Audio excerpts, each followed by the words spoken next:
Hello, everybody. My name is Lewis Lee, and this is Playing in Traffic. And we're running late tonight, but we're here. We're here every Thursday night at 9 o'clock Eastern, or tonight is 9:10. But we talk about everything you can get your hands on: cars, boats, trucks, and anything you put gas on. What up, Ray? We sure try, Lewis. Yeah. It's doing some car work today out in the Carolina heat. I don't know how people live in the South. God. You're ready to move down there.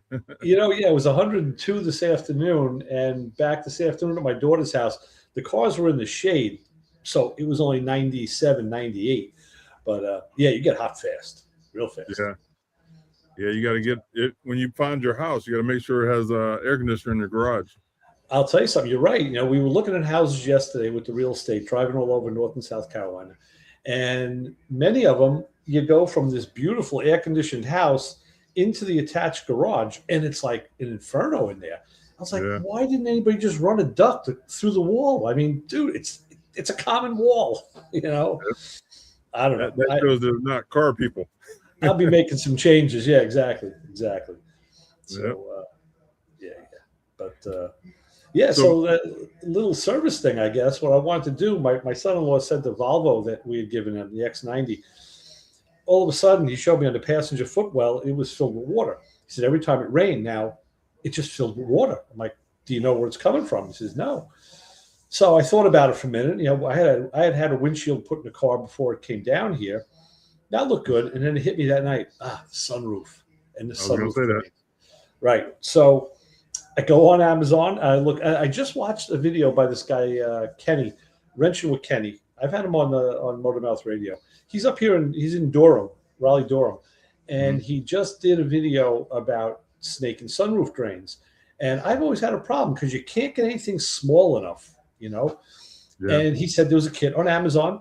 So it was like it was a green cable, had to be, 7-8 feet long with a little brush on the end. Oh, yeah. And a loop on the other, and you pass it through the drain until it clears. And they also give you a little syringe with a piece of hose so you could push water through under very slight pressure. Mm-hmm. And so the other night, I go on Amazon on my phone. There it was, $10.99. Send it. I put my daughter's address in, my name. Boom. Next day, here we go. I got it. So gotta love Amazon. And right. That's what I did. I shoved it down. So from the sunroof, it goes down through the roof down the A-pillar, and usually goes between the A-pillar and the fender. It'll come out somewhere down a little bit. And I'm seeing the green coiled cord. It's up on the dashboard of the car. I'm like, how'd it get there? Yeah. So I pull the A-pillar assembly off, and this car has a pretty fat hose, almost a 1/4 inch, that runs down, and then there's a 90-degree nipple that fits into the A-pillar, and the hose goes into that. So that side was loose, and I could see it was a little corroded. The other side, I took that apart too. That one was destroyed. It was garbage. I'm like, all right, well, here's where the water's coming from. I mean, obviously, and it's just going right down between the dash and the A-pillar and just hitting the floor. I said, there's the problem. So nothing I could do to fix that. Well, I did. I put the one nipple in better. The other side, I put the hose straight into the A-pillar. I said, let's see what happens. So while I was there, I said, let me take a look at my daughter's RAV4. That hasn't been cleaned. Snake that out. That was clear. And we poured some water down manually. But I was under the car trying to find where the drain, I couldn't see the snake. And I started looking around, and I pulled the inner fender well, that plastic panel, away from the body behind the wheel. And I put my finger there, and man, I pulled out a fistful of leaves and twigs, and I think there were small animals living in there. I mean, one side wasn't that bad. The other driver's side, I had a baggie full of crap that just got stuck in that fender. I think they do it on purpose, man. They leave a section to catch that stuff. And once it gets wet and sits, that's what rusts out the lower fender and the rocker panel. I think you're right. There's no attention to down the road. Once the warranty's done, we're done.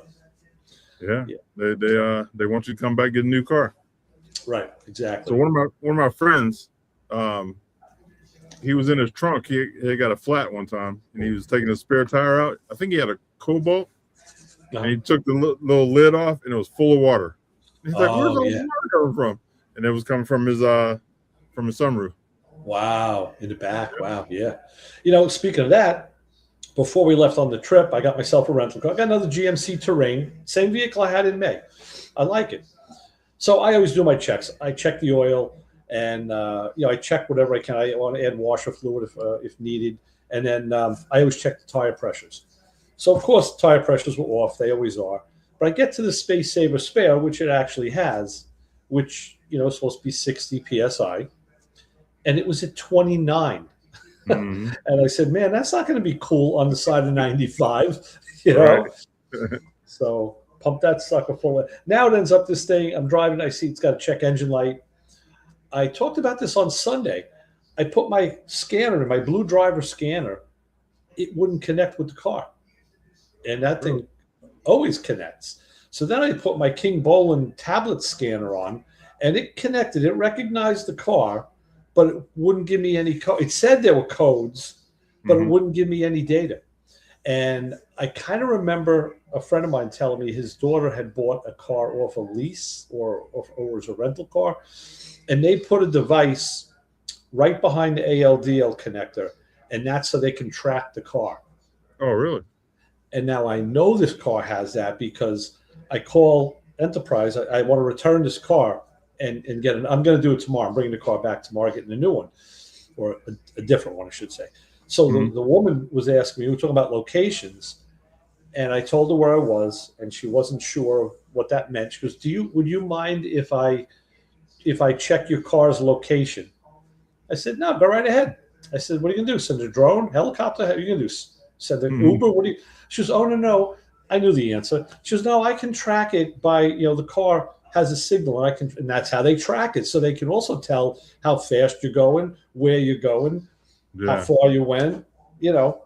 So, and I think that blocks the signal to the ALDL, because I did at one point try to scan my friend's son's car about a year ago, and the same thing happened. Scanner wouldn't read, wouldn't connect. And he said, you know what? I bet you it's got another one of those things.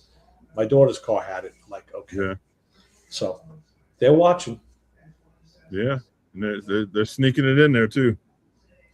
Yeah. I mean, you don't see it. I mean, I didn't climb under the dash. I wasn't that anxious to know what's going on. But yeah, they know where that car is at all times and what it's doing. So now think about, you know, you go want to rent a Hellcat and take it to the drag strip. They're going to know it. You know?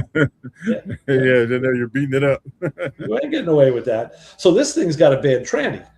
I mean, it won't, you know, it'll chuggle and surge, and it shifts weird. And one day I left my daughter's house, and I saw on the dash it said, I forget exactly what it said, but I know what that it was, reduced power. I said, this thing's in limp mode. I barely got out of the driveway, put it in drive, and it was like just creeping at like 1 mile an hour. I was like, what the hell? I said, I guess this is it. This is the end. And then I was able to drive, you know, get through that and drive. So it's been doing a lot of just crazy shit. So it's going back tomorrow because that's what's nice about renting a car. Yeah, I told the woman, I said, listen, you know, I'm driving it around. I said, but you know, I don't want to trust this thing going 700 miles home. And she says, oh, well, you know, you've been driving the car. Do you think? And I got to return it to Charlotte Airport. They had they gave me the runaround, Lewis. I called the guy where I rented it back home, and I said, I'm having trouble. He says, okay, listen. He goes, I really can't do anything for you on this end. You got to call a local enterprise, and they'll take care of it. Okay. So I look up the most local one to where I am, and the guy there tells me, yeah, you know, we really don't have a lot of vehicles in stock. The local stores don't keep a lot. You're probably better off going to the airport location. And usually I would pitch a fit, but I got to go to the airport tomorrow to pick up my other daughter's boyfriend who's coming down for the weekend. So I'm going there anyway. So I said, all right. So I called the airport and I talked to this woman and tell her the problem. And I said, that's the one who tracked the car. And I said, I explained, and she must have had a check off. Like, what exactly is it doing? What lights do you see? What's going on? And I tell her, and then she goes, well, it sounds like maybe, do you think you'll be able to get it to the airport? I said, oh, I'll get it to the airport. I said, don't worry. I said, I'm going to get it. I said, I got it down here from New York. I'll get it, a half hour up to the airport. Don't worry about that. I said, if I leave it smoking in the parking lot, I'll get it there. On fire. You don't know who you're talking to, lady. But so, yeah, but that's what you get. But that, like you said, that's the beauty of renting a car. It's like, take it back. And then she's asking me, okay, well, how much luggage do you have? How many people do you need to transport? I'm like, listen, you ain't going to give me some like a Kia Metro or something. I got a midsize SUV. I said, and if you're going to downsize me, you give me some money back. And if you're upsizing me, I ain't paying you. It's on you. Right. So we'll have that conversation tomorrow. So. Yeah, this is nice. You just call and get you another car, man. Yeah. I've had it happen. I mean, and you look at the alternative, like with the bus. Last year when you were out with the bus and you had all the trouble with the injectors and all of that, I mean, that was on you. It was on your dime. It was on your time. Yeah. And, that's kind of the worst case. Now you're being put out, but you had that freedom of taking your house with you, which was ultimately it was nice. Yeah, it was cool. Yeah, anything mechanical, you can't call it. I know. Can you get any kind of a roadside assistance program? Do they sell those? Yeah, I do have it. It's called CoachNet. Okay. It's $170 a year. Oh, that's not bad. And they'll tow any car, like anything you're in, just like AAA. It could be the bus or a car or whatever. I think it has one tire change. They'll bring a tire to you. Okay. There's a couple other things on it too. They got a couple different packages. Right. Yep. So I used it twice last year. A couple of weeks ago, I told you about we got stuck in the Bronx with the flatbed with the 442 on it. Mm-hmm. And I finally asked my buddy, I said, by the way, what did that tow cost you from the Bronx down to Long Island? And he said, it wasn't bad. It was like $600. I was like, really? That's good. I said, figuring they had to send a wrecker from Long Island over the bridge with the tolls into the Bronx, hook it, and bring back the flatbed with the car on it. I mean, that's not like picking up a Volkswagen. That's yeah. And he had the tolls the other way too, and the traffic. So I thought 600 was. I said, was that professional courtesy? I mean, don't get me wrong. That's a lot of money either way, but they're going to write it off on the business. Yeah. But I miss my tow trucks. I wish I would have kept one, to be honest. Yeah. Yeah, I used to help people all the time. They'd be broke down. I'd be repoing. I wasn't really out towing, but I'd see people broke down and I'd stop helping. But I missed that part of it. I think I mentioned to you in the Bronx, one of the guys, well, actually my buddy who owns the shop, and we were with his friend who had that embroidery shop in the Bronx, but they both used to chase tow back. In fact, the name of the business is Chase Collision. So go figure. But both of those guys had chase towed back in the 70s into the 80s. And they were picking out the what do you call it? The trucks hiding in plain sight, the Silverados with the Sneaky Pete, the Sneaky Pete lift on the back, like, oh, there's another one. Yeah, those guys are all over the place, man. Yep. Sneaker lift. Yep. Yeah. And then they got one too. It's oh shoot, what's the name of it? I can't think of the name of it now. I'm getting old. Okay. Yeah, I know. My buddies. We have one that you just mount down into the bed of a pickup truck. Right.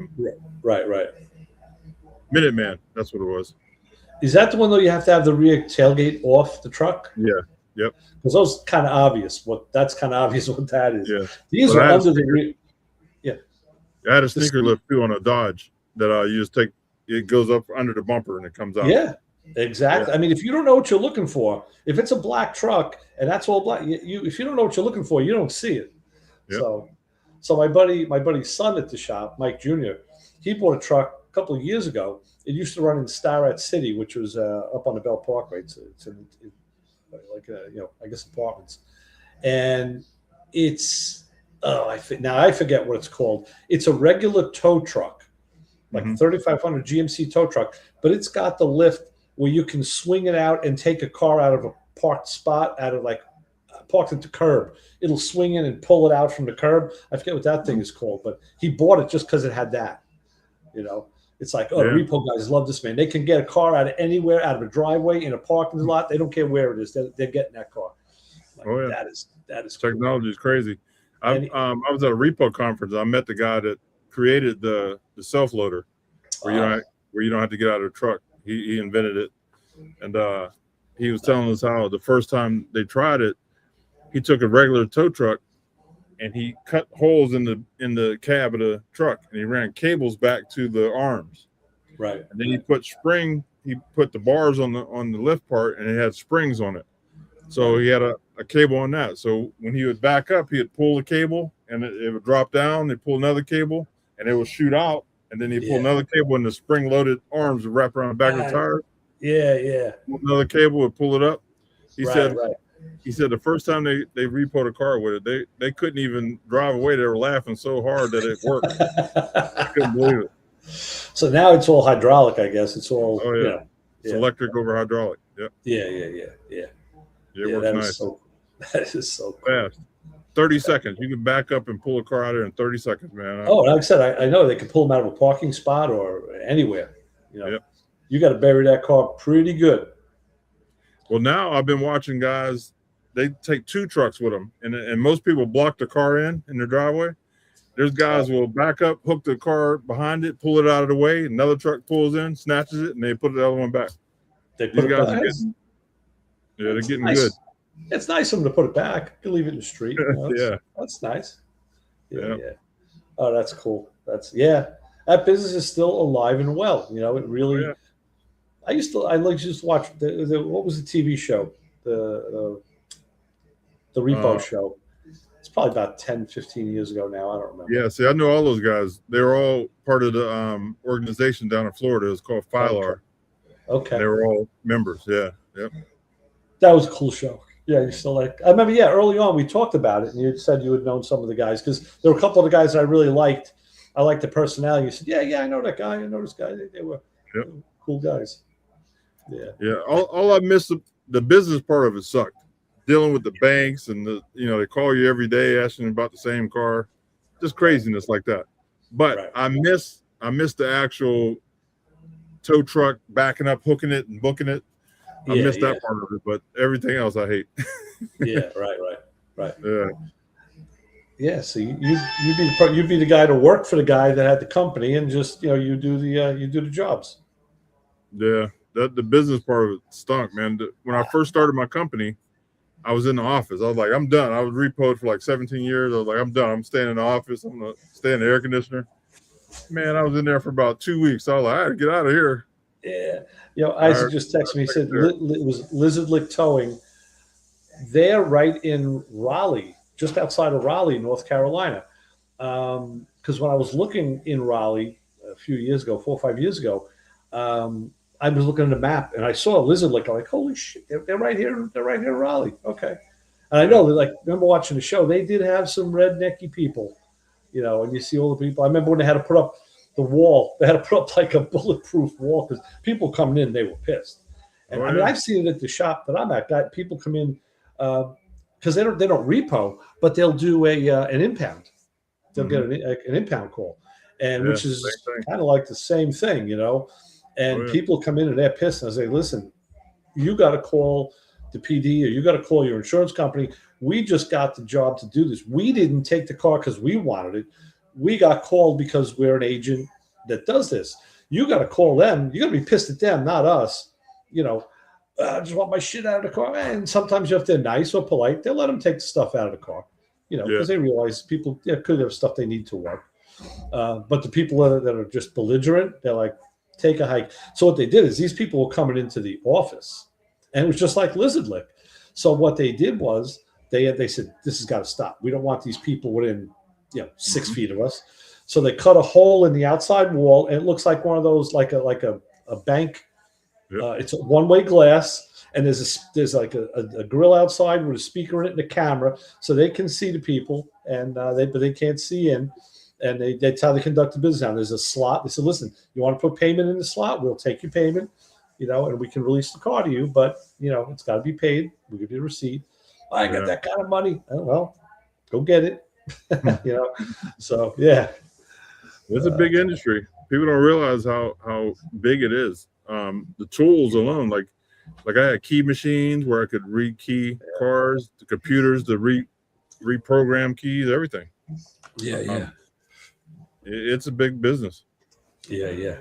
That's crazy. And when you go to those conferences, there's guys selling you all the tools, like the lockout stuff, and Right. so you have to think these guys go and figure out how to get by all the new technology. Right. So if man made it, man can get by it. Yeah. And they make the tools and the computers and everything. I'm not sure, like now, I'm not sure how good they are now, because I haven't been in the business for 20 years, but Right. I'm sure technology is pretty good. It'd be kind of cool to get someone on a show that does that, does that for a living currently. That'd be really interesting. Yeah, I'm gonna have to call around. I got a buddy down in Texas. I think he's still doing it. Yeah, call up some of the old friends. Yeah. I'll do that. Let's get the fellas in. See what they talk about. Let's do it. Hey, Brian? what's up, guys? Areas. We got half a Papa Squirrel. Half a pop squirrel is right. Ah. All right. Boy, you got a flare above your head. Yeah, that's light. There you go. That's There you better. There you go. All right. Now we can see you. I knocked it down. I was trying to get a better signal. I'm in a park where the Ren Fair is going to be using a wireless booster or wireless signal, and it goes in and out very regularly. Well, you Yeah. guys need to be wearing a tinfoil hat, and that Yeah. way you can get the the signal right. on. The Right. tinfoil hat is to keep the government from finding me. Right. I want the signal. I don't want the government to get Right.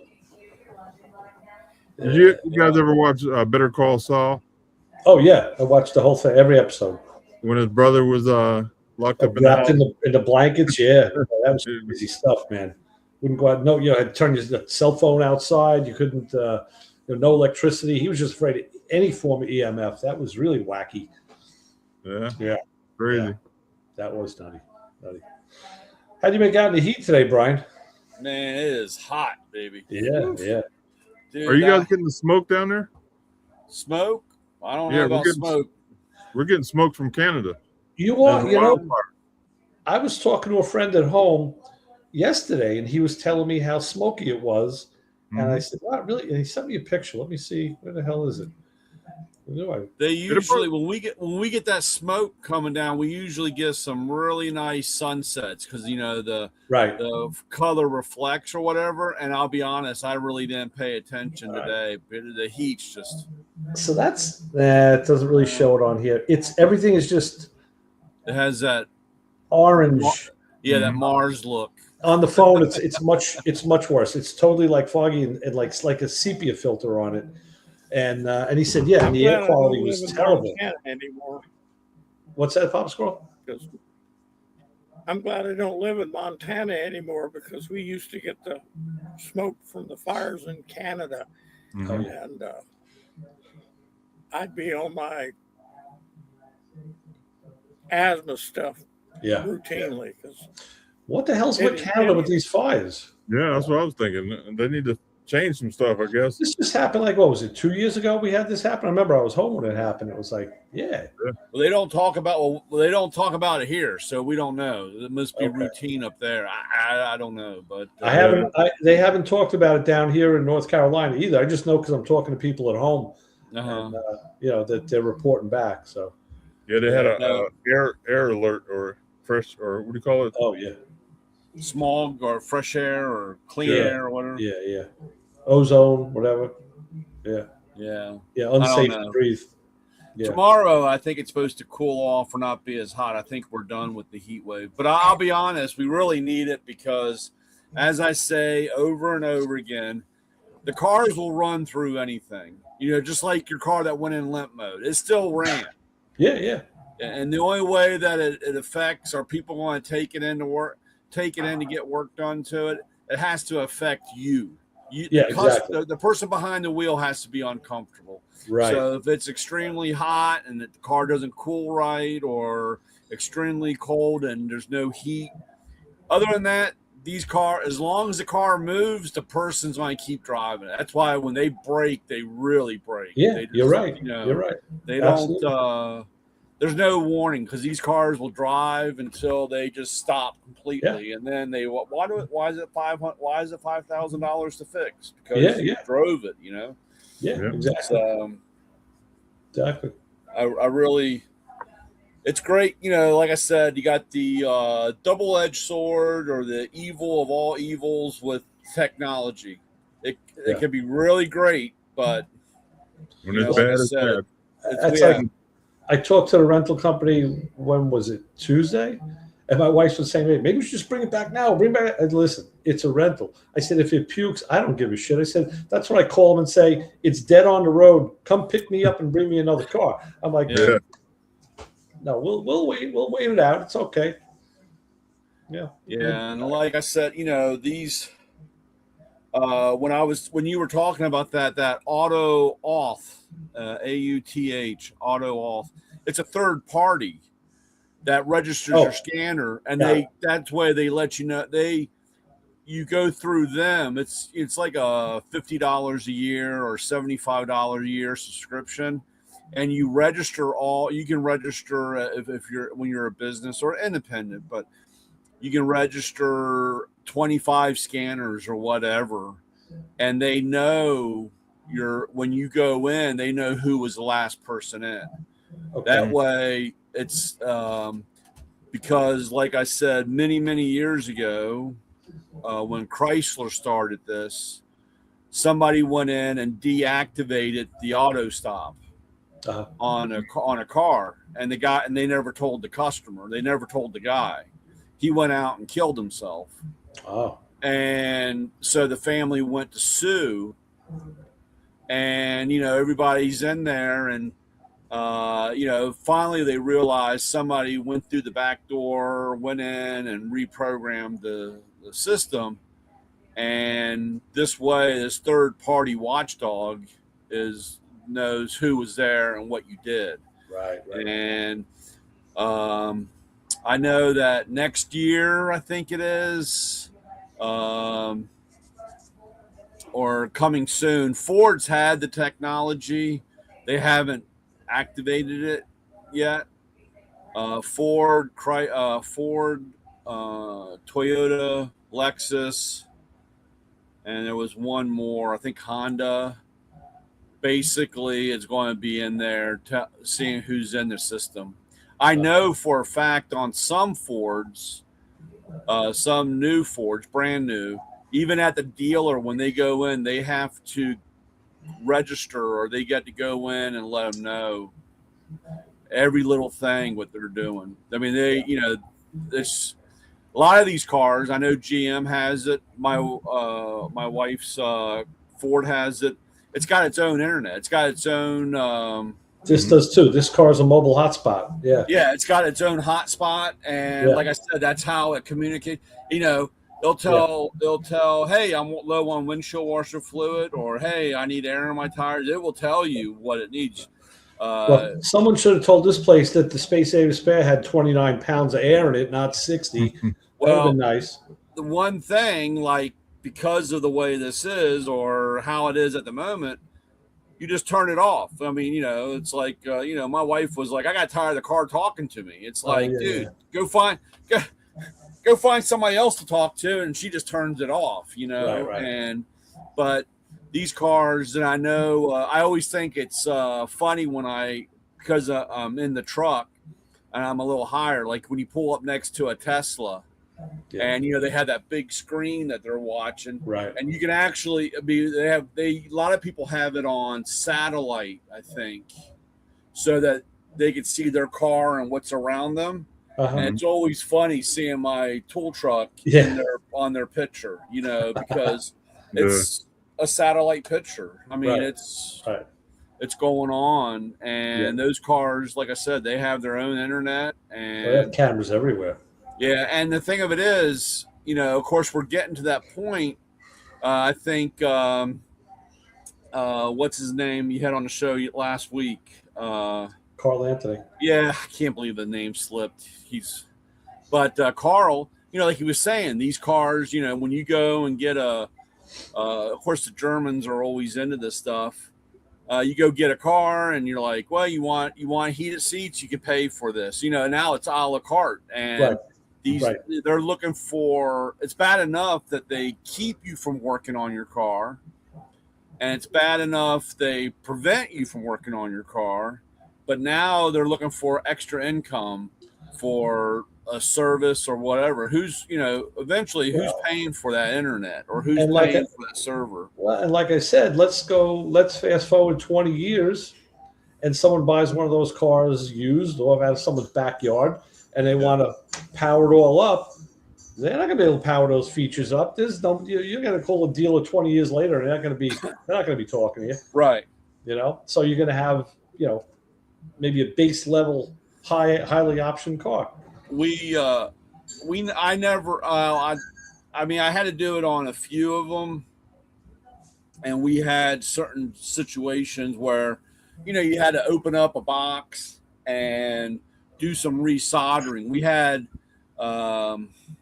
they called them, what was it, cold welds or whatever. Cold solder welds, where it just wasn't a good connection, and we get in there, and like I said, unless you're really good with that stuff and can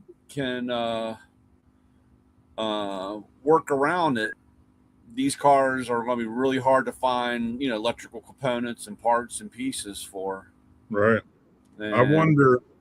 Not the red and black. I wonder how many people are going to go back to the older vehicles, if that's going to be a major push. Well, the problem with it is, you look at what they're doing to. It's funny. I was watching this thing. I can't remember what the guy's name was, but he's like, "Hey, what's the deal with all these junkyards now on fire and being cleaned out and wiped out? They're going to find a way."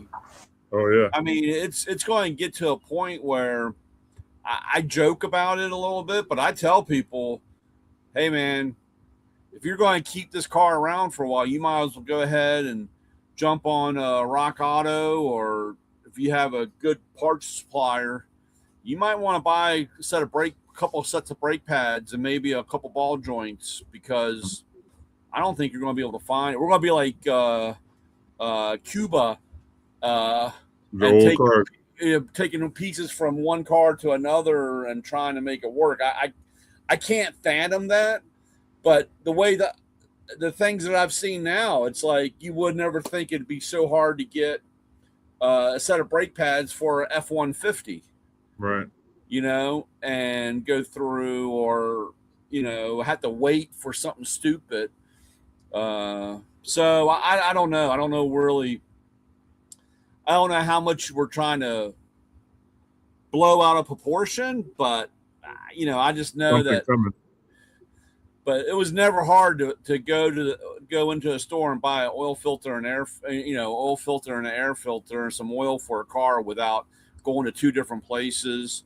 I see it all day long with shops ordering. They got to order half the stuff from this place, half the stuff from this place, and then half from this, and hope that it all shows up and that it's all right. It's the right stuff in the first place. So it's crazy.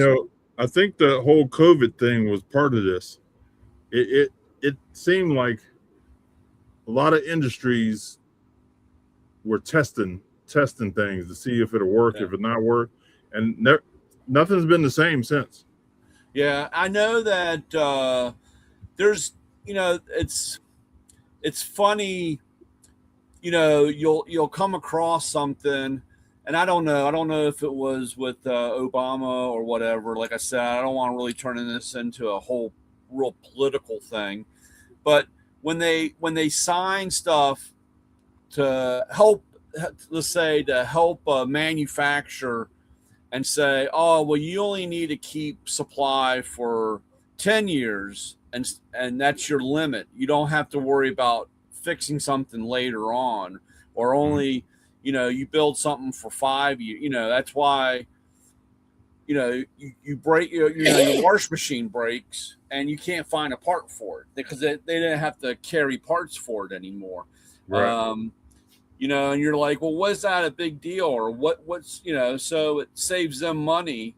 But when it comes time, for instance, how many Hondas are on the road? A Honda Accord or a Toyota Camry. Take a Toyota Camry and you get something that's over 10 years old, and you can't get a body panel piece. They don't have to have that now in stock. And then, of course, your insurance company says, oh, well, to fix this, we got to get one from a junkyard. And you're like, hey, dude, I pay you big money. Right. We're not putting used parts on my car.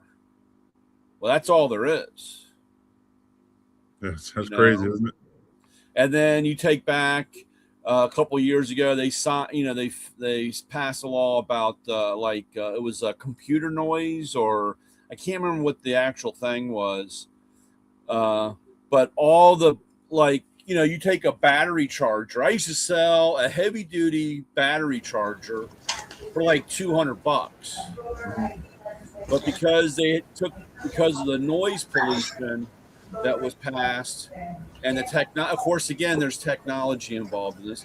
They went to a diode plate instead of a carbon plate, and now it's $800 for the same battery charger. Wow.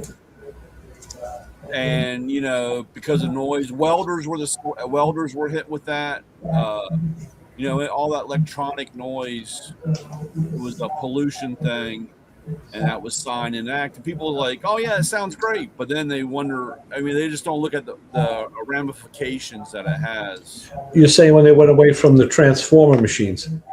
Yeah. A few years back, they signed it was a noise pollution thing or whatever.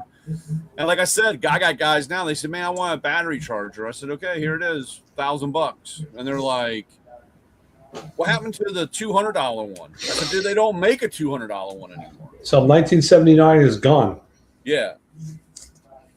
And, welders, you could pick up a welder for a decent price. You can still do it. I mean, there is, cheaper versions, but I'm just saying they get in there and they play around, and it really has a lot of effects down the road.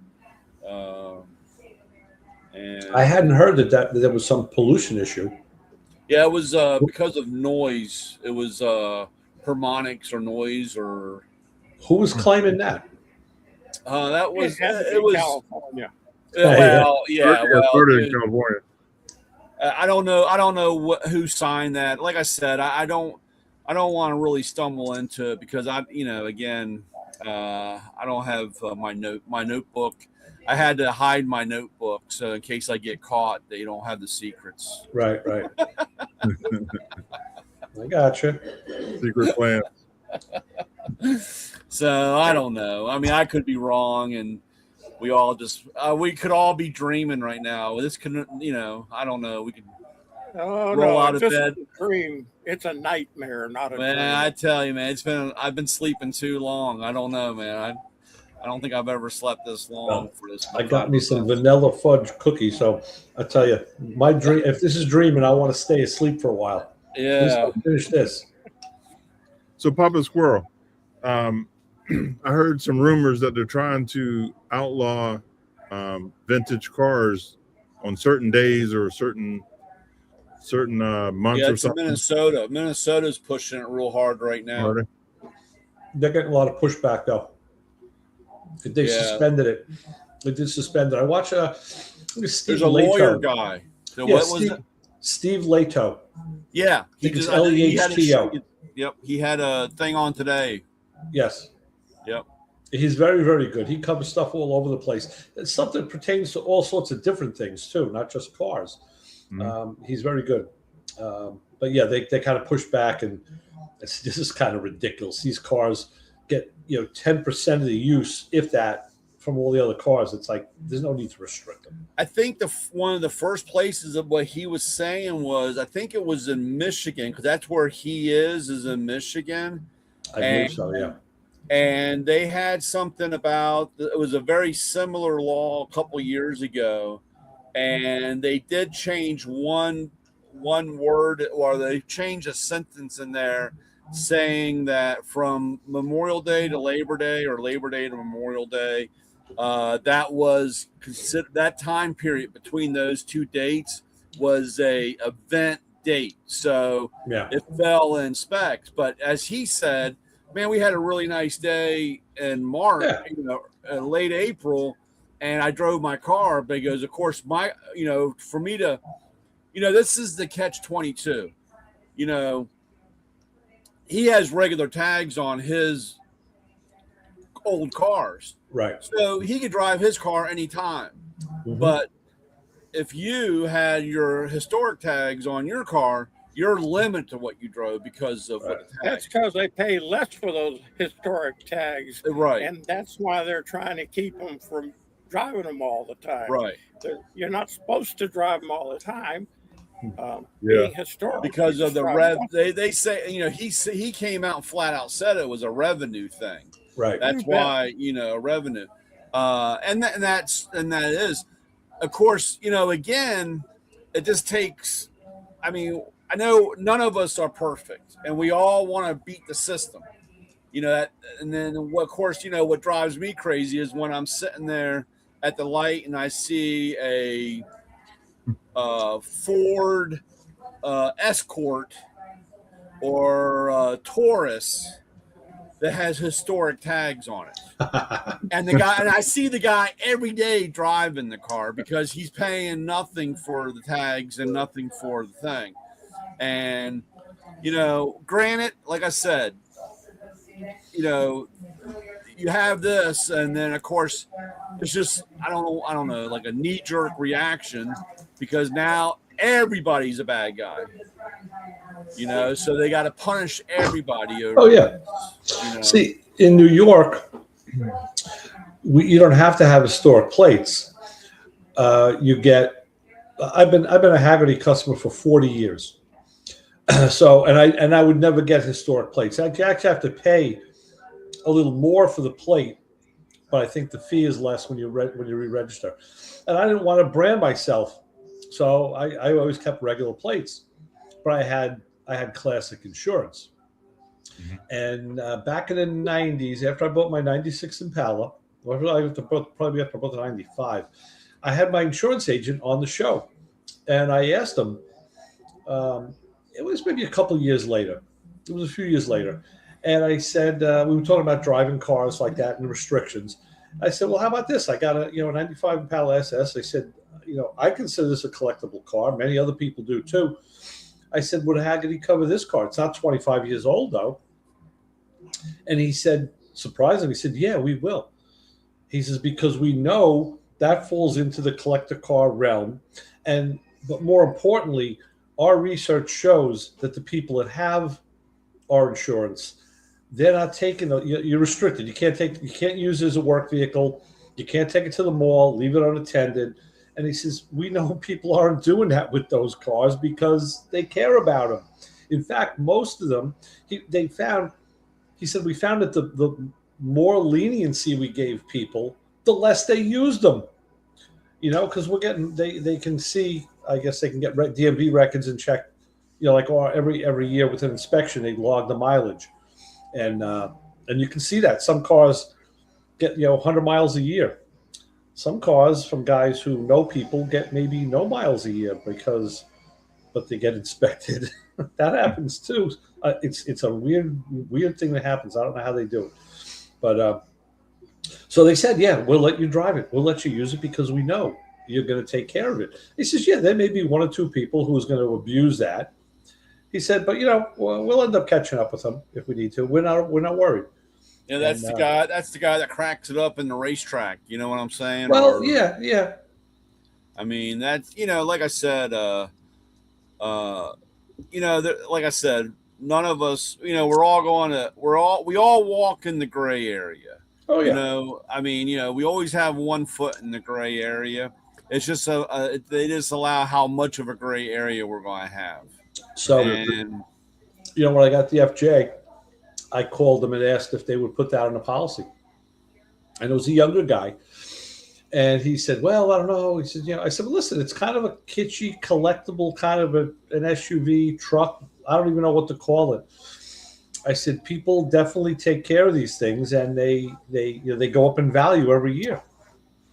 And he said, what is it again? I said, Toyota FJ Cruiser. He says, oh, my dad has one of those. That's the one with the suicide door. I said, yeah, that's it.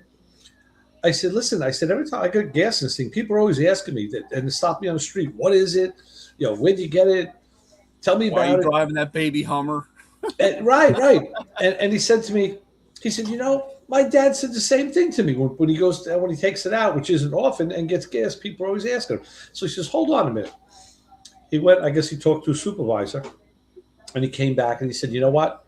Yeah, we'll insure it. Even though it's too new for their regulations. It's an 08. They don't do vehicles that new, but they agreed to because they recognize the collector status. Mm-hmm. So one of my buddies just asked me, he says, "Do you put the Toyota on there, the Camry? It's 31 years old." So I said, no, I'm not going to push it.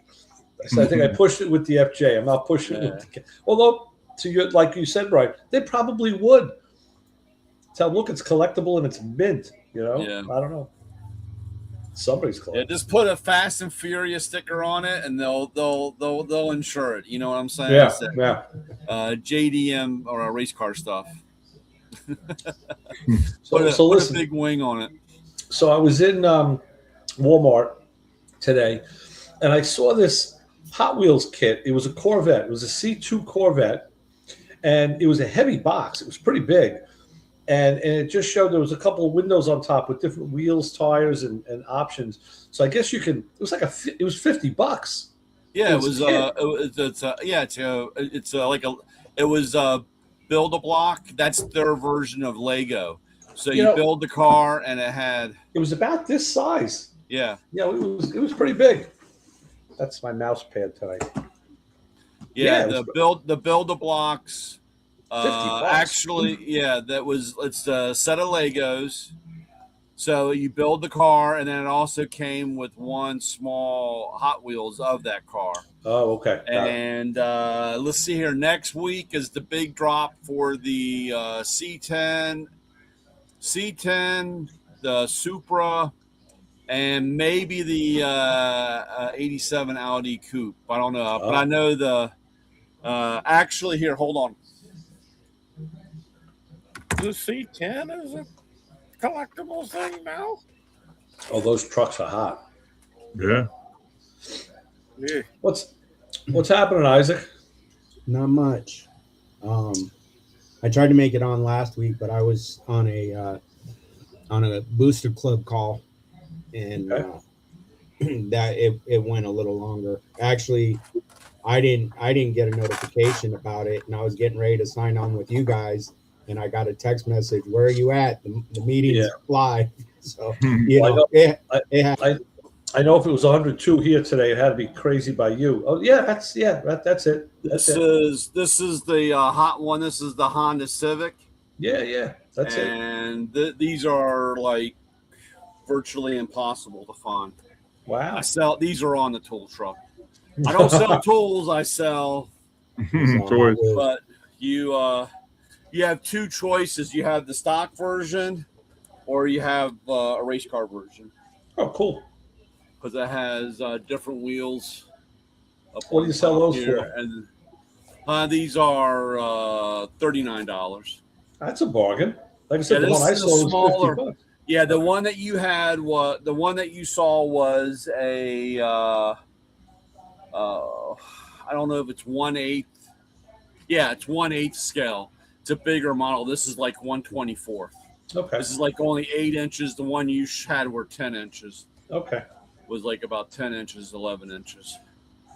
So, but the C10 is going to be virtually impossible, and the Supra that's coming out they're going to be the hot ones. Hopefully, I can snag a few. They have a drop next Thursday, I think it is, on Mattel.com, one of the websites. Nice. So, Hey Ray, that FJ, is that the Toyota Land Cruiser? The No, the Land Cruiser looks like a big SUV. The FJ is more sporty. It's got rounded lines. It's shorter. It's I'll show you a picture. You know it when you see it, and you also it's like either love it or you hate it. But it does have a very ardent following, and it's a great running little truck. It goes over everything. It's 4-wheel drive. It'll go over everything. It's I'll pull it up, Ray. I can show them a picture on there. oh, okay, That's what it that's looks like. not what I was thinking of. No, it's definitely a sporty vehicle. There you go. And it's got suicide doors and some other quirky stuff. They're still real expensive too. I was looking at them before we got our Jeep. I was like, They've been going up. yeah. I'm telling you, they've been going up. 13.7 for a 10. That's not bad. It's probably got higher mileage for only 13,000. 210. 200. Yeah, 210,000. Yeah, I mean they go 400. I hear no problem. I only have like 130 on mine. Don't crack it up because they don't the parts are pretty scarce. Yeah. Yeah.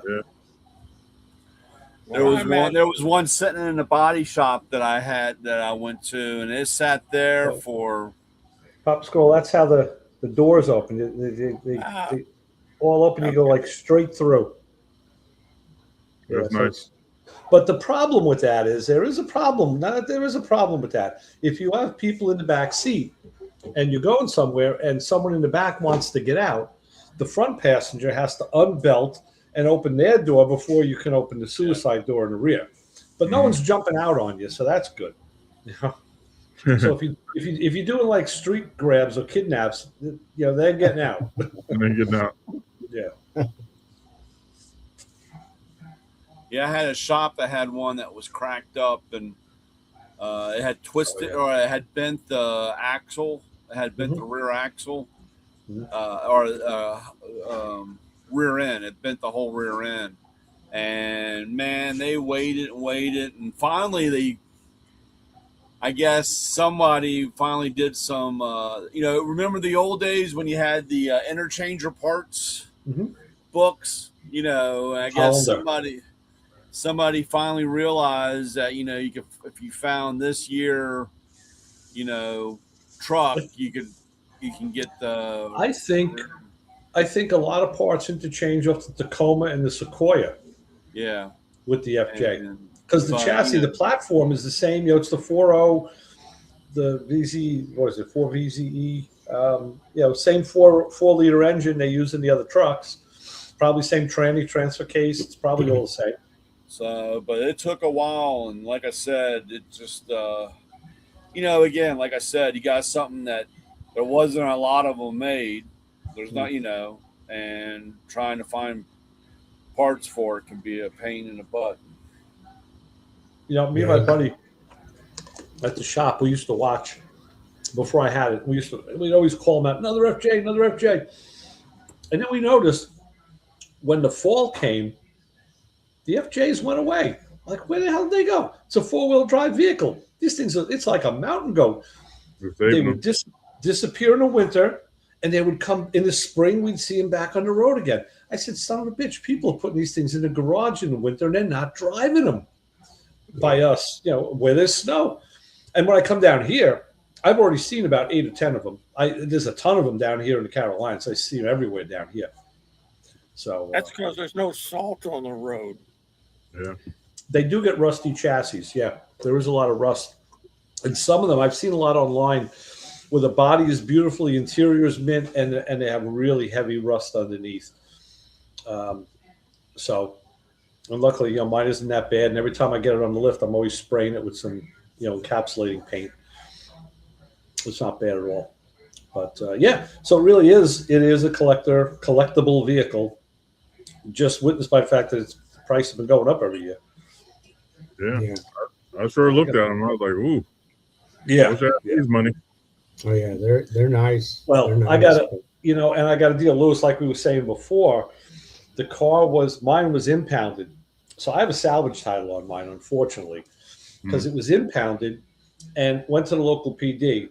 And my buddy at the shop is on the list. They'll call him. I should probably wait till we go off the air. But they call him.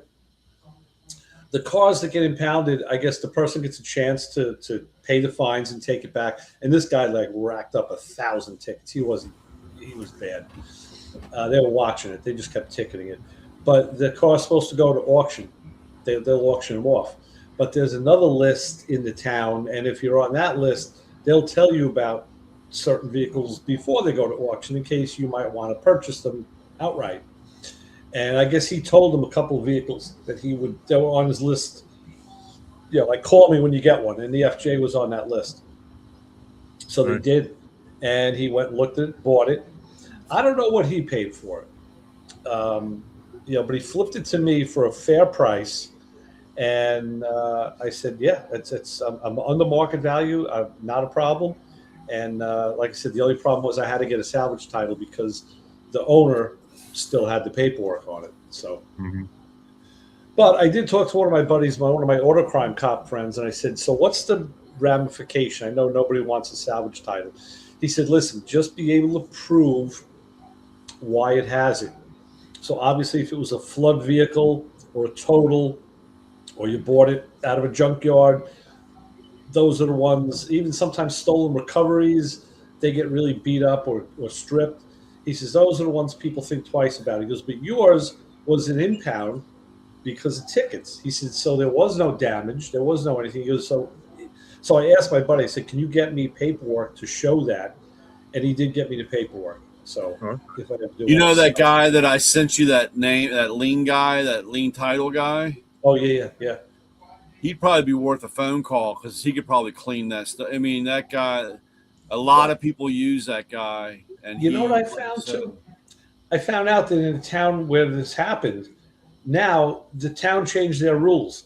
And they don't, now the impound cars don't get salvage titles anymore. You're able to buy it with a clean title.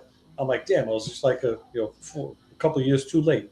Yeah. That's weird that they put a salvage title on it if it's not, you know what I mean? You know why? The owner, the registered titled owner, didn't sell the vehicle, and he didn't transfer it. He didn't do anything. He just lost it.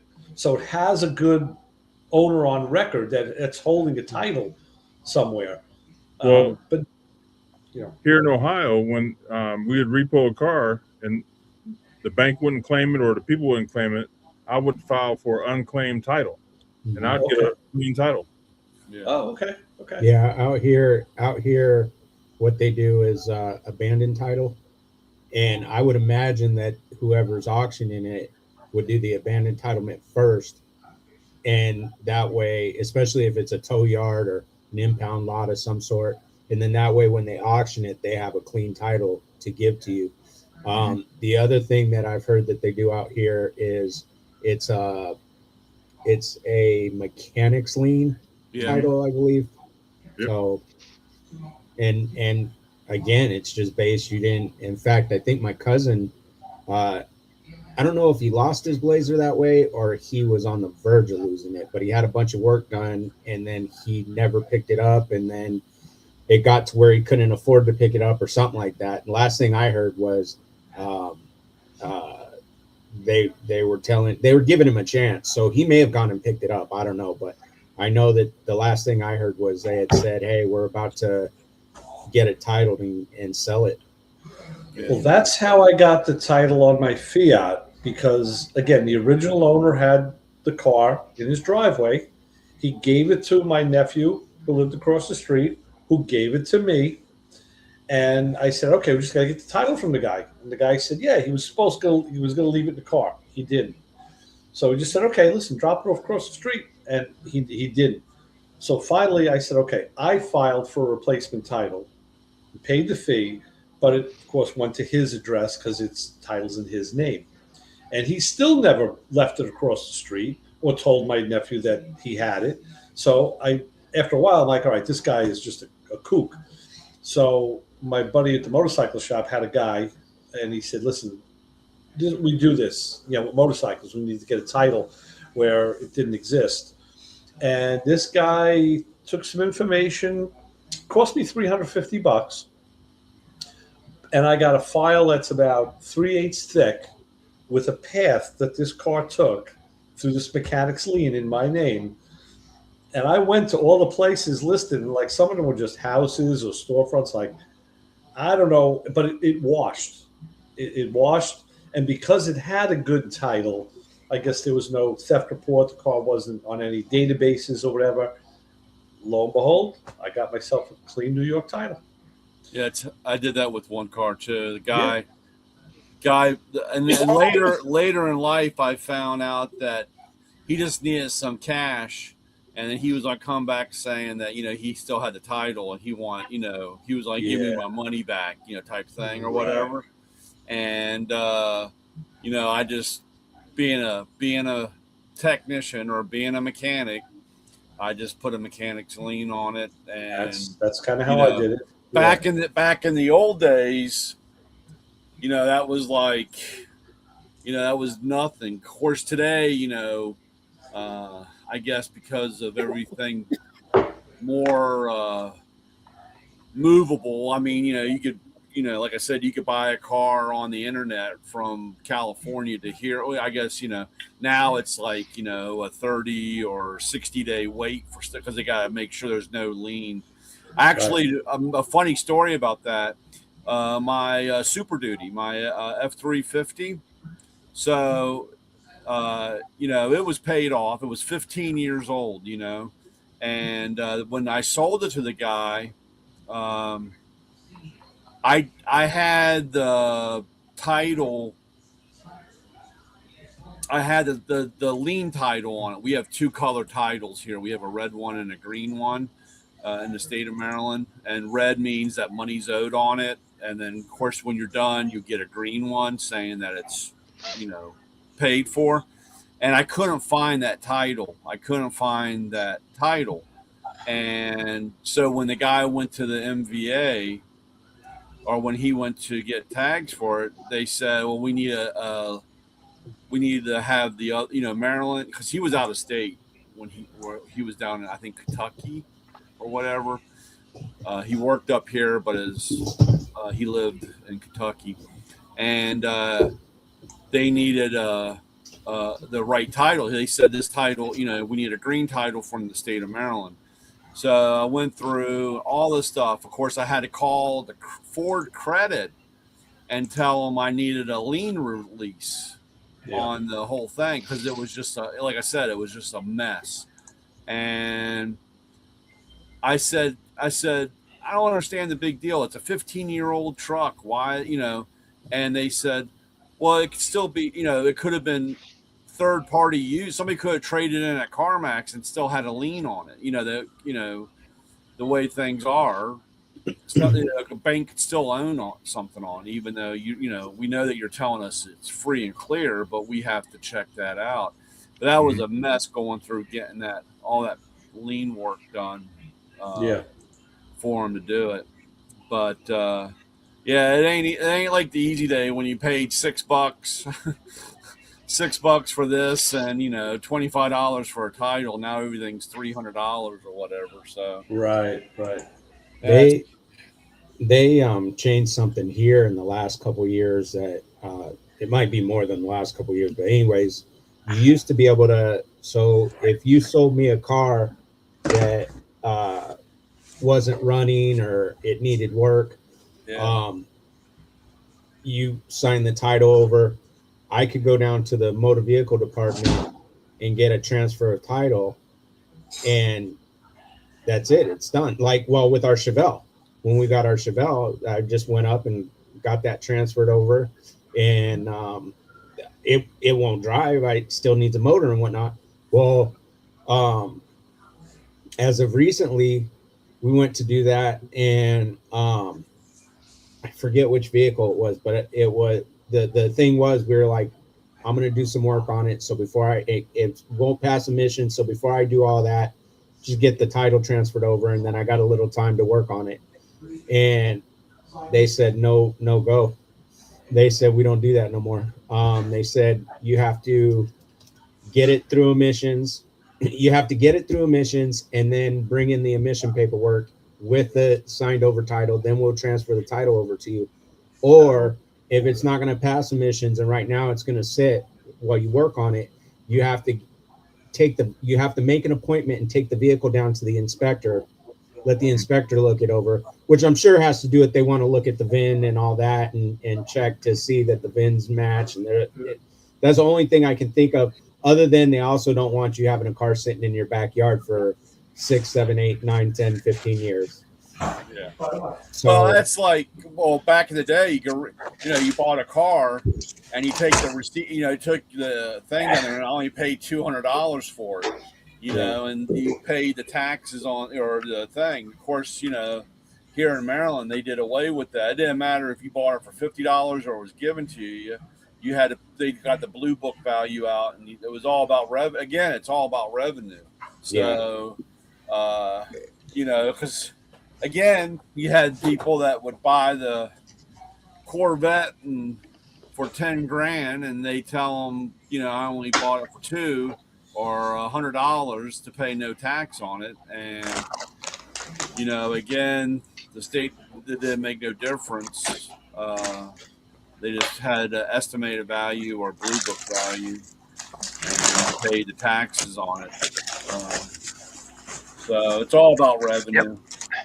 Yeah, they used to do the same thing out here. In fact, when the common thing more so was when you were going through a divorce, you'd sign it over to somebody and say you sold it for a penny. Yeah. I guess that got really bad. And that way, well, what do you want? Half of a penny? So that kind of went out the window. Yeah. I was just going to say that I tried to register a car and I go, oh, it was a gift. And they go, it's from whatever. And they go, all right, well, what's the car? And she takes out the KBB and she's looking, all right, what year? And I'm like, all right, so in bad condition, it's worth this. So we're going to charge. I'm like, can I come back later? Yeah. She's like, no, we got to do it now. I'm like, thanks. Oh, wow. Oh, well. Yeah. If in Maryland, if you gift a car, you don't have to. Just put a value. You don't pay the tax. You don't pay the tax on it, and they wouldn't let me gift it. But again, you have to fill out the form. It has to be gifted from immediate family. It's I can't say my grandfather Ray gifted me a car because we're not. Well, why not? What if I really did gift you? What if I really did gift you a car? Yeah, we're not related that way. It had to be. It clearly states, it's got to be mother, father, daughter, son, to dad. They had it all laid out. But it was funny because I know.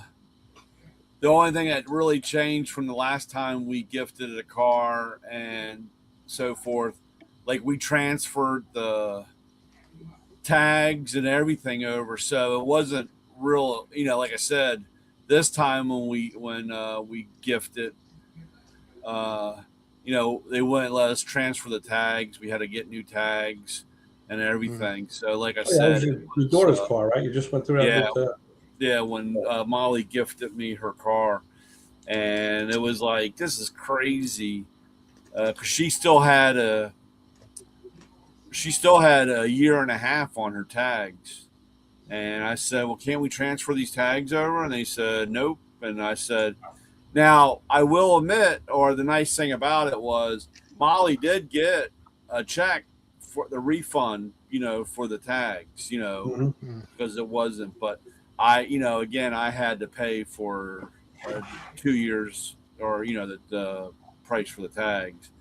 Yeah. So we always pay. You always pay. Yeah. It's like I said, that revenue is such a evil word. So, yep.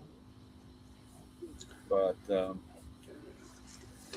I don't know. I bought my wife's grandfather's truck years ago. we didn't have to get it inspected because it was from him to his granddaughter, Right. and then but that was it. Yeah. Yeah. Made it a lot easier. I didn't have to get it inspected. I'm really surprised. I shouldn't say anything because I'm sure we're being listened to from the black Suburban out in my driveway, or the Tahoe. But I haven't gotten an emission sticker yet. I mean, emission test yet. Usually, right when you get, right when you get the car inspected, not well. You're supposed to do it before or during, but anytime you get tag work done, you usually get emissions. How do they do the emissions inspection in Maryland? It's well, anything with an OBD plug gets plugged in. Same with us. Yeah, we no longer have. We used to have a sniffers. dyno or the Yeah, sniffer. and the sniffer. Yeah, no, same with us. Yeah, they. We used to. I used to have to when I had my 4000, my Quattro, and here, of course, you gotta understand this was 30 years ago. It was like people looked at you weird if your car was 4-wheel drive because 4-wheel drives are supposed to be trucks. Right. A lot of cars weren't all-wheel drive back then. And so we had a line. It says 4-wheel drive vehicles, and I would get in that line, and they said, "No, sir, over here." And I'm like, "No, I'm all-wheel Quattro. Do you understand what Quattro means? I'm all-wheel drive."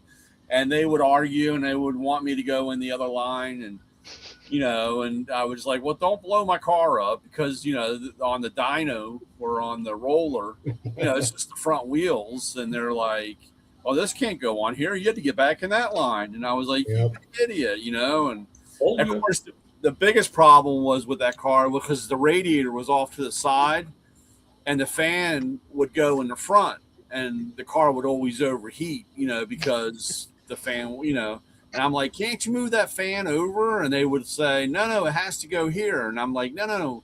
And you open the hood up and you show them, "Well, why is your radiator over there?" That's the way the Germans built it. I mean, I moved it. What do you think? Yeah.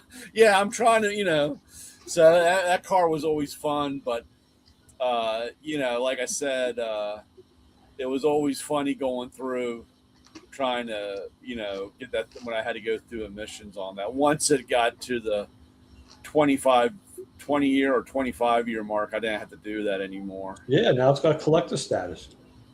Even though I didn't have I never had the plates. I always had regular plates on it, but once it hit the 25 year, I didn't have to mess with that. But it was always funny. They would look at it, and there was a guy there that had one, and if I got him, everything went smooth because he knew exactly. Yeah. Or sometimes I would say, "Go get so and so," and he'd come out and say, "Oh yeah, you got to move all this and do all." It was a whole. Yeah. Half the time, once they realized it was a pain in the ass, they just do the sniffer test.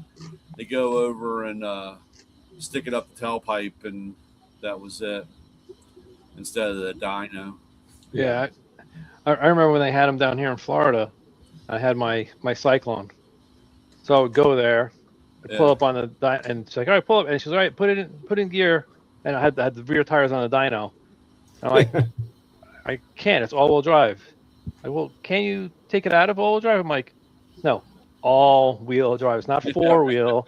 It's all-wheel drive. There's no taking it out." Yeah, all the time. It's all the time. Yeah. So she goes, "All right, well, let's just see." I'm like, I go, if I hit the gas, I'm driving off. It's not going to stay here. The back tires aren't going to just spin. Yeah. She goes, "All right, well, let's," and then they said, "All right, well, we'll put the sniffer in there, rev it up to like whatever it was, 2,000 RPM or something." Yeah. Like, all right, and then I did that, and because I had it modified and stuff, it didn't pass. So I'm like, freak. And it was kind of like, it was like 40-minute drive for me to go get it inspected. Uh-huh. So I had all my computer stuff. I pulled out to do some stuff, lean it out, turn the fuel pressure down and stuff like that. I go back in, and she's like, "You back again?" I go, "Yeah, I'm here for my second try." So I think you got like 2 times, and you had to come back or do something else. I don't know. Repair on it. Yeah. Yeah, do some repair. It was so long ago, I don't remember. And So then, let me ask you and this, then I go. Keith. Why didn't you change the tune before you went the first time? I didn't know how bad it was going to be off. Oh, okay. I Well, thought that like, was oh, it might pass, but it didn't. that was like the Audi. Well, they used to never measure NOx in Yeah. the system, you know, and then the next year NOx became part of the emissions, you know, and because the Audi didn't have an EGR valve, the NOx would get hot, and you'd have higher NOx on the readings. So I had to go, like, the first time I went, and they were like, "Oh, your NOx failed. You got to replace the EGR." And I'm like, "Dude, the car doesn't have an EGR." No. Like, it's got to have the EGR. And I'm like, "Oh man, I'm not going through this again, dude." I went through this with the guy, the state guy, the state police. I said, "Dude, I'm not going through this again. The car does not have an EGR valve." And so that's when I found the guy that worked there that had the same car that I did. And he's like, "Hey, psst, come here." He said, "Look, just be here tomorrow morning at 9 o'clock. Be the first one here, and that way your car's not all hot and everything. And you just get in there and we'll blow you out, And it would pass then because it wasn't hot, But if, sitting in line and just idling, it just, crank up in heat, and then it would fail on NOx. It got to the point where that was one of the biggest things. Of course, once it hit 25 years, I didn't have to go through that, but the NOx would always fail. It would fail because of the NOx, and of course, everybody was like, "Oh, you gotta get a work order," and then if you used a work order 3 times in a row, you couldn't use a work order anymore. You had to fix the car. And I'm like, "Dude, there's no way of fixing it, So how ironic is it that when you were driving it, you had trouble with the NOx and the emissions? Then it turned 25, and you could breathe. You wouldn't do that, and now you're not driving. Yeah. It takes the emissions. You don't drive. Should have started at that point. Yeah. I know. Right? I know. Well, like I said, it's funny things.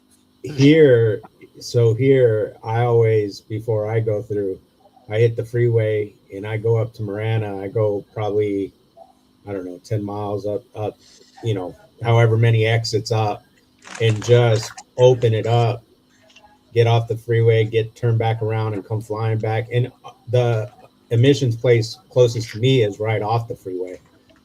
So I just get right off and go. And I try to go in the morning. Every car I've had, as we're talking, I've been thinking back. Every car I've had has always had to go through the emissions in the summer.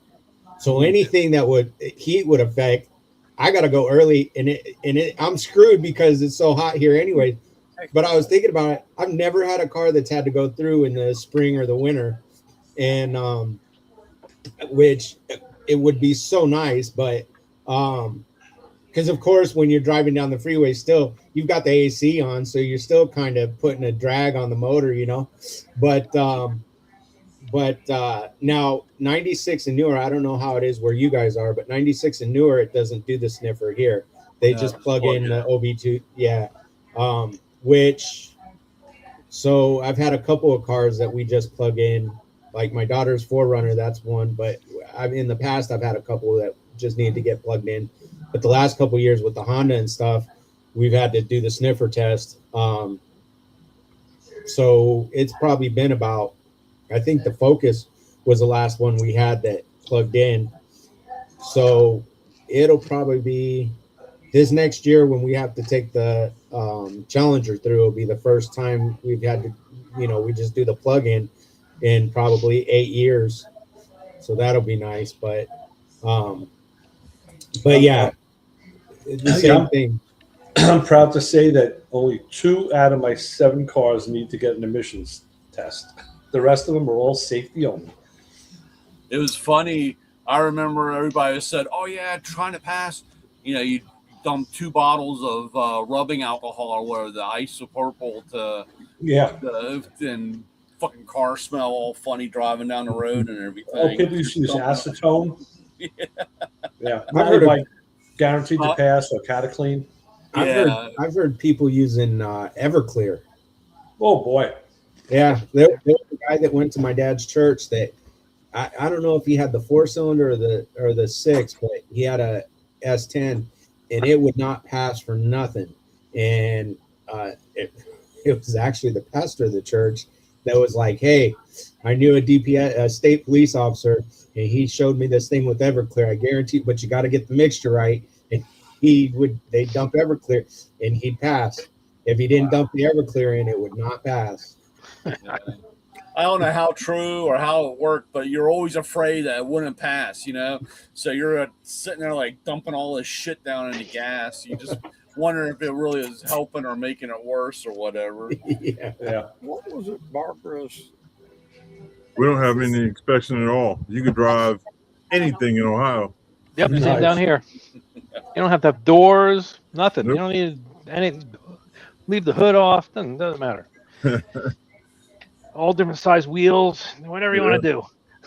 So we don't have. Had a Mercedes van, and it would have a light come on. It wouldn't pass smog because of it. And it wouldn't pass smog, but she didn't have the component. It was never put on the vehicle. So But sensors really? she never had. But the state of California said if that light's on, you can't pass. And she's like, "But I can't get rid of it." She finally wound up having to sell the damn thing because the state has no provision for if a light's on, it's got to be there. Yeah.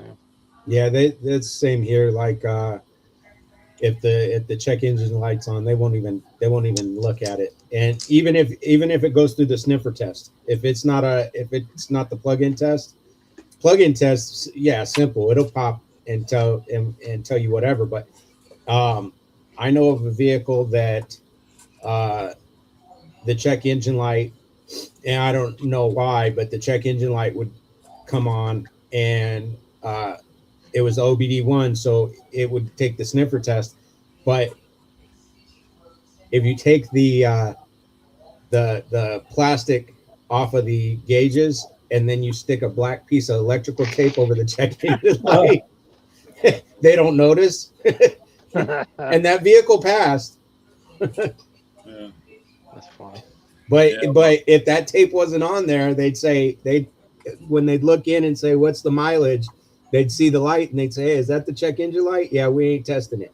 I don't know about OBD1, but OBD2, you don't even have to look at the dash because once you plug it in, it's going to tell you. Yeah. Mill set. Yeah. Yeah. Yeah. That's why, like I said, on those, like the little scanner that I sell, the readiness codes, because you got to have I am ready. 8 of the what, 8 of the whatever, 8 of 10 or 8 of 12 has to pass before Right. they'll even test it. And that's one of the things, like I said, the state will do, because once you plug it in, that readiness code thing comes up also. And if it doesn't, within its parameters, it won't, they'll tell you it failed. So Right. that would piss a lot of people off, because back in my day, you'd say, okay, we just did this work. Man, you gotta go drive the car for 15 miles or whatever, or have a couple starts, because you gotta set those readiness codes.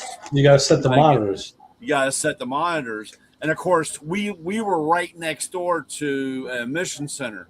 So you would watch the guy get in his car, drive out into the circle, drive right into the emission center, And fail.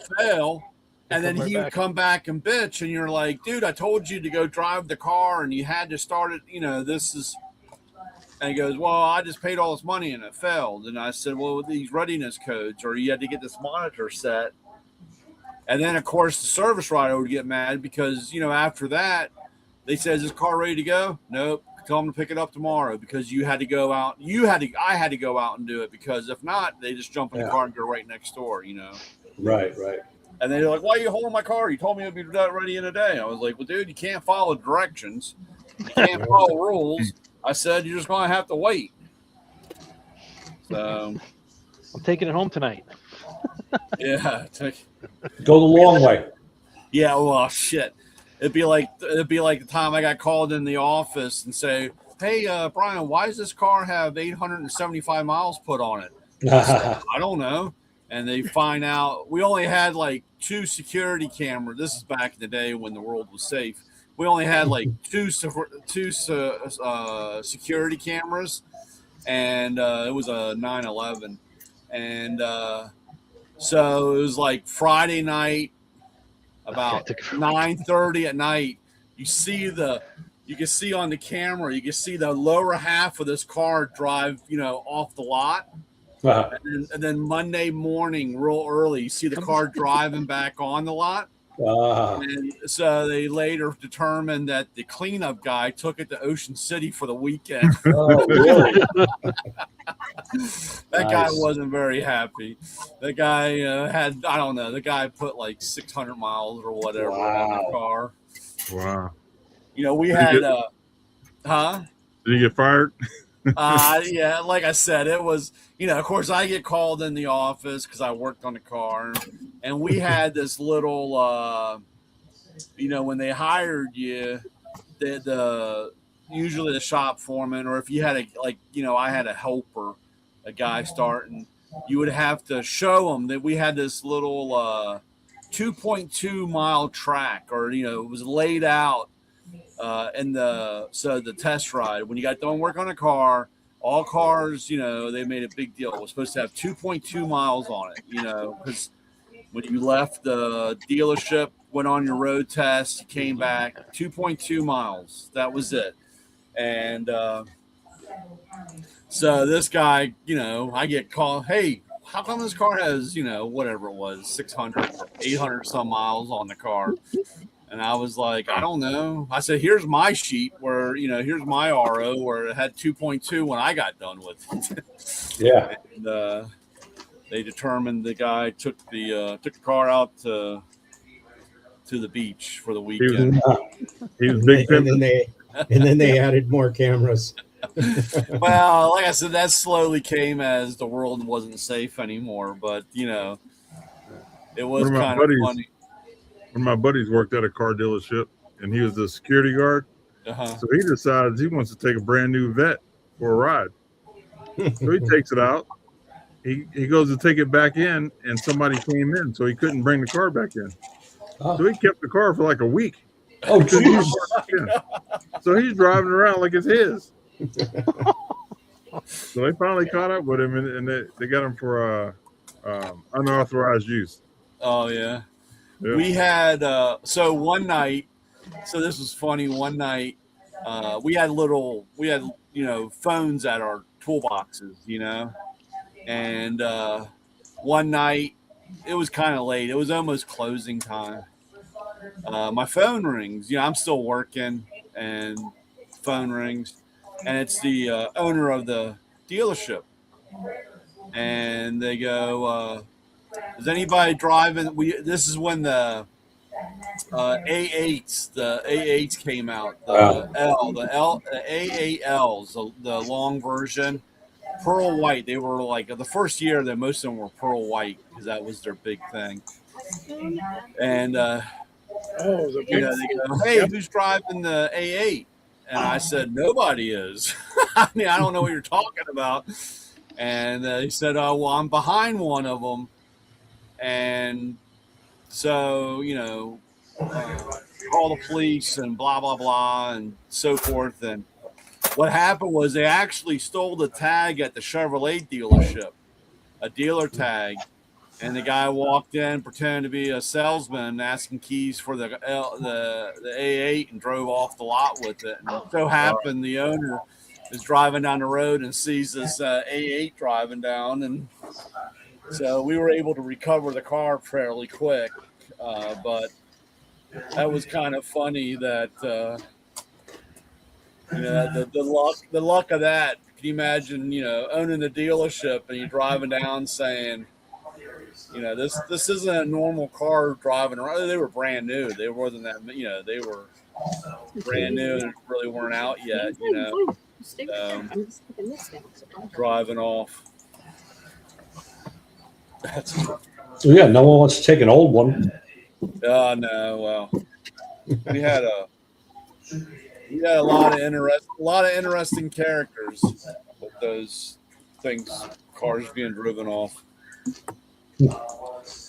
Or the road, or when you had a road test and it came back on a tow truck, Oh boy, on a flatbed, all banged up. Somebody tossed it in the weed, tossed the car in the weeds, and yeah.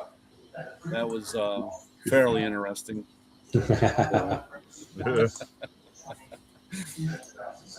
People get crazy when new cars involved. Oh, I know. I had another buddy. His name was the same as his dad. So he took his dad's checkbook. He took like the last check out. Oh, Went to the Pontiac dealer and bought a brand new Firebird. yeah. Drove that for about 2-3 months before they caught up with him. Found out it wasn't his dad, it was him. Yeah, that's crazy. I don't understand how you think you can get away with it. Yeah. Yeah. Yeah, it must have been an interesting conversation at home. Yeah.